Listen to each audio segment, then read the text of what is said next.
तर नमस्कार मित्रांनो, आज आपण आलो आहे बीड जिल्ह्यामधील अंबाजोगाई या गावामध्ये.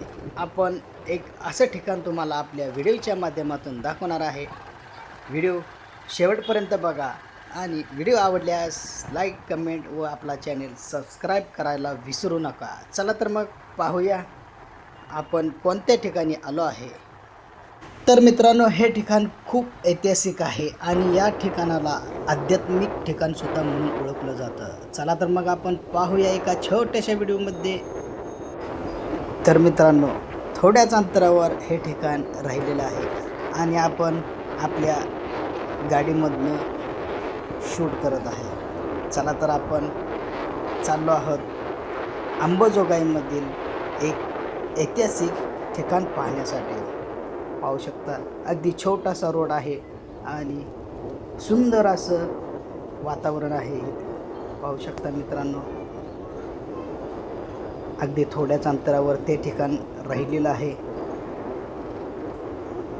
पाहू शकता समोरच्या साईडला एक कमान आहे आणि त्याच कमानीमधून आतमध्ये आपण प्रवेश करणार आहे. गाडी आपण या साईडला पार्किंग करूयात. चला तर मग आपण चाललो आहे ह्या प्रवेशद्वारमधून. या साईडला आपण गाडी पार्किंग करून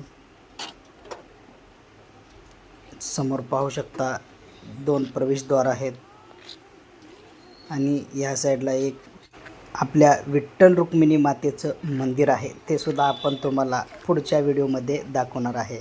खूप सुंदर असं हे मंदिर आहे, पाहू शकता. चला आपण त्या ऐतिहासिक ठिकाण पाहण्यासाठी चाललो आहे. हे ठिकाण डोंगराच्या खालच्या साईडला आहे. खूप मोठी अशी इथं दरी आहेत, धबधबे आहेत. पण आपण उन्हाळ्याच्या पिरियडमध्ये आल्यामुळे आपल्याला इथे कोरडे धबधबे पाहायला मिळत आहे. समोर पाहू शकता हा एक धबधबा आहे, पण आपण उन्हाळ्याच्या सीझनमध्ये आलो आहे. ह्या धबधब्याला सुद्धा पाणी नाही. तर मित्रांनो, आपण आलो आहे मुकुंदराज महाराजांची समाधी पाहण्यासाठी. मित्रांनो, ह्या साईडला दगडी पायऱ्या आहेत आणि ह्या दगडी पायऱ्या उतरून डोंगराच्या खालच्या साईडला जावं लागतं आणि डोंगराच्या आतमध्ये मुकुंदराज महाराजांची समाधी आहे. कोण आहे मुकुंदराज महाराज, जाणून घेऊया आपल्या व्हिडिओच्या माध्यमातून. तर मित्रांनो, मुकुंदराज महाराज हे एक छान कवी होते आणि काय आहे त्यामागचा इतिहास, चला तर मग आपण तुम्हाला ह्या व्हिडिओमधून सांगणार आहे. मित्रांनो, मुकुंदराज महाराज जीवनकाला इसवी सनचे 12वे शतक हे मराठी भाषेतील आद्य कवी होते.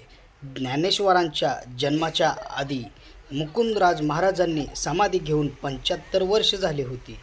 मुकुंदराज महाराजांनी विवेक सिंधू या ग्रंथाद्वारे शंकराचार्य वेदांतावर निरूपणात्मक विवेचन केले आहे.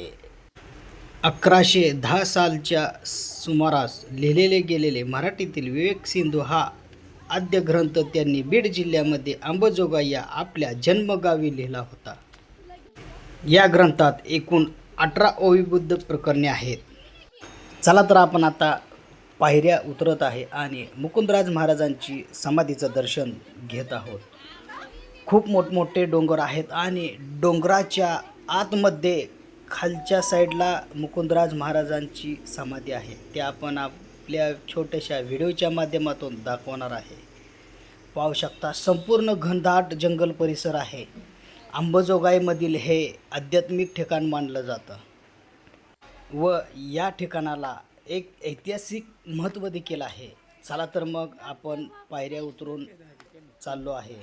समोर पाहू शकता, या साईडला अशी लोखंडी जाळी बसवली आहे जेणेकरून कुणाला डोंगराच्या खालच्या साईडला जाता येऊ नये, सेफ्टीसाठी जाळी बसवली आहे. तर मित्रांनो, ह्या ठिकाणाला भेट द्यायची असेल तर पावसाळ्यामध्ये नक्की येणं गरजेचं आहे. आपण पावसाळ्या सीझनला अजून एकदा येणार आहे आणि इथला व्ह्यू आपल्या व्हिडिओच्या माध्यमातून दाखवणार आहे.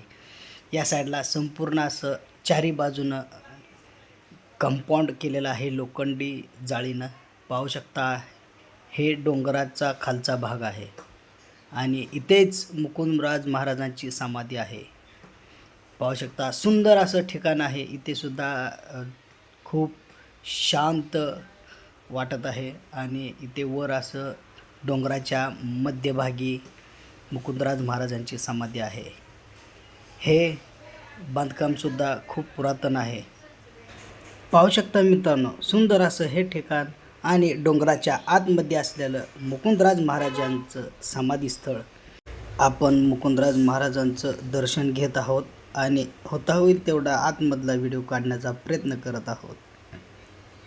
पाहू शकता मित्रांनो, ही आहे समाधी. आतमध्ये व्हिडिओ काढण्यास अलाउड नाही, म्हणून आपण बाहेरूनच फुटेज घेत आहोत. तर मित्रांनो, आपलं अगदी छान दर्शन झालेलं आहे आणि आपण या ठिकाणाला अजून एकदा नक्कीच भेट देणार आहोत पावसाळ्याच्या सीझनमध्ये. तर सुंदर असं ठिकाण आहे, छान असं दर्शन झालं. तर मित्रांनो, आपण सुद्धा दर्शन घेतलं असेल तर आपला चॅनल नक्की सबस्क्राईब करा. नंतर भेटू एका नवीन व्हिडिओमध्ये.